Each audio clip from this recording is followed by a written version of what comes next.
என் அன்பான சொந்தங்களே, உங்களை நம்பித்தான் இன்றைக்கி Nivi organic and herbal hair oil அப்படிங்கிற ஒரு யூடியூப் சேனலை நான் ஓப்பன் பண்ணியிருக்கேன். உங்களையும் என் அப்பனாகவும் ஐயனாகவும் பிள்ளையாகவும் நம்பி இருக்கேன். என் முருகப்பெருமானை நம்பியும் இந்த யூடியூப் சேனலை நான் ஓப்பன் பண்ணியிருக்கேன்.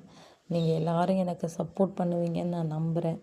உங்களோட சப்போர்ட்டு எனக்கு ரொம்ப முக்கியம். என் அன்பு உறவுகளான உங்களோட சப்போர்ட்டு தான் நான் வளர்ந்து வர்றதுக்கு மென்மேலும் ஒரு நம்பிக்கையாகவும் தூண்டுதலாகவும் இருக்கும். அதனால் நீங்கள் எல்லோரும் எனக்கு சப்போர்ட் பண்ணுவீங்கன்னு நான் நம்புகிறேன். ஒரு பொண்ணாக இந்த பிஸ்னஸை நான் ஸ்டார்ட் பண்ணுறேன். நீங்கள் எல்லோரும் சப்போர்ட் பண்ணுவீங்கன்னு நான் நம்புகிறேன். உங்களோட சப்போர்ட்டு தான் என்னோடய நம்பிக்கை. மென்மேலும் நான் இன்னும் ஒரு ப்ராடக்டை ரெடி பண்ணி அதை சந்தோஷத்தோடையும் ஒரு மகிழ்ச்சியோடையும் என் உறவுகளான உங்கள்கிட்ட கொண்டு வந்து சேர்க்கணும் அப்படின்னு நான் நினைக்கிறேன். நீங்கள் எல்லோரும் எனக்கு சப்போர்ட்